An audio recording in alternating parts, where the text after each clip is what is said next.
choose our socks for success in all endeavors. Fortunes rises from the heel, and good luck for life.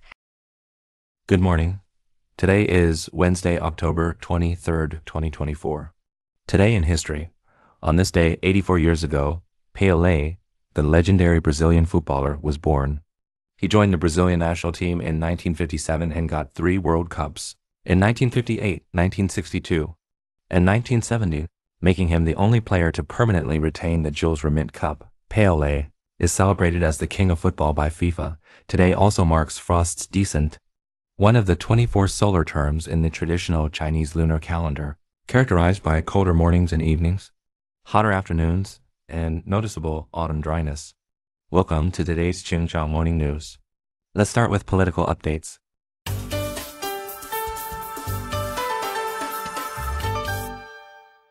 Indonesian President Prabowo's cabinet list released.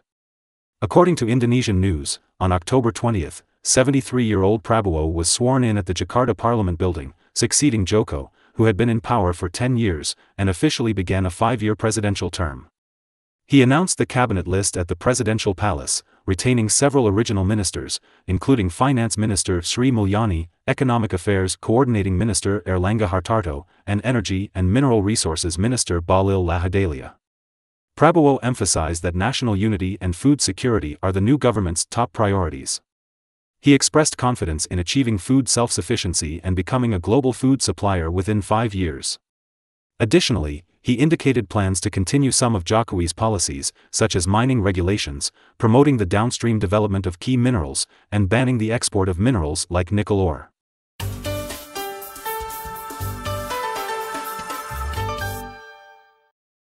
Israel airstrikes Beirut. Comprehensive reports from Beirut indicate that the Israeli military recently conducted air raids on Hezbollah's intelligence command center and an underground weapons factory in Beirut, resulting in the deaths of 3 key Hezbollah members. Israel claims Hezbollah made a grave mistake by attempting to assassinate Israeli Prime Minister Benjamin Netanyahu. Earlier, Israeli airstrikes in Beit Lahia, a northern Gaza town, resulted in at least 87 people dead or missing, and over 40 others injured. It was one of the deadliest strikes in Gaza in recent months. Gaza officials reported that densely populated residential areas were targeted, with rescue efforts hindered by communication difficulties and ongoing Israeli military activities. United Nations Special Coordinator for the Middle East Peace Process, Tor Wensland, condemned the attack, calling for an end to assaults on civilians and urging protection for displaced Palestinians. German warship visits Malaysia. Comprehensive reports from Klang indicate that 2 German warships recently arrived at Port Klang, Selangor, Malaysia, where they were greeted by Brigadier General Azman, Assistant Director of the Cyber and Electromagnetic Defense Division of the Malaysian Armed Forces, along with an honor guard.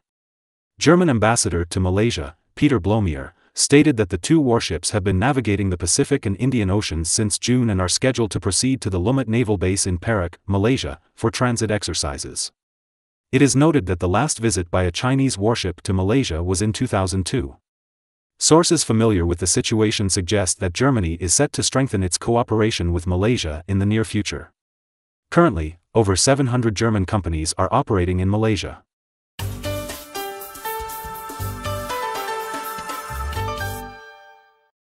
Bangkok plans to impose congestion charge. Comprehensive reports from Bangkok indicate that the Thai government is planning to introduce an urban congestion charge of 40 to 50 baht for vehicles entering Bangkok central streets. The funds raised will help implement a unified fare of 20 baht for all lines of the Greater Bangkok Rail Transit System. Bangkok Mayor Chadchart Sitapant supports the congestion charge, noting that similar policies are already in place in cities like London and Singapore to encourage the use of public transport and reduce traffic congestion. However, he emphasized the need to improve Bangkok's public transportation system, including expanding electric train services and enhancing pedestrian access, before implementing the charge to avoid adversely affecting low-income residents. Japan welcomed 2.87 million tourists in September. According to Reuters, Japan received 2.87 million tourists in September, setting a new record for that month. In the first 9 months of 2024, tourist spending reached 5.86 trillion yen, surpassing the previous annual record of 5.3 trillion yen set in 2023. Since February, Japan has seen record-breaking tourist arrivals each month. In July, 3.29 million visitors marked the highest monthly total in history. By September, 26.88 million tourists had visited Japan, putting the country on track to break the record of 31.9 million tourists set in 2019.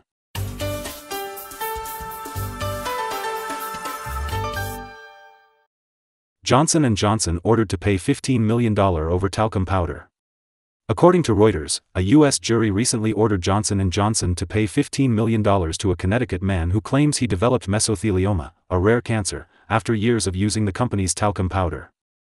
Johnson & Johnson's vice president of global litigation, Eric Haas, announced that the company will appeal, arguing that the trial judge's rulings were erroneous and prevented the jury from fully understanding key facts in the case. As the verdict was announced, Johnson & Johnson was working on a nearly $9 billion bankruptcy settlement to resolve lawsuits from over 62,000 plaintiffs who claim its talc caused ovarian and other gynecological cancers. While this deal has paused litigation on those cancers, it doesn't cover mesothelioma cases like Plotkin's, which are rare. Johnson & Johnson has settled some similar cases but hasn't proposed a nationwide settlement.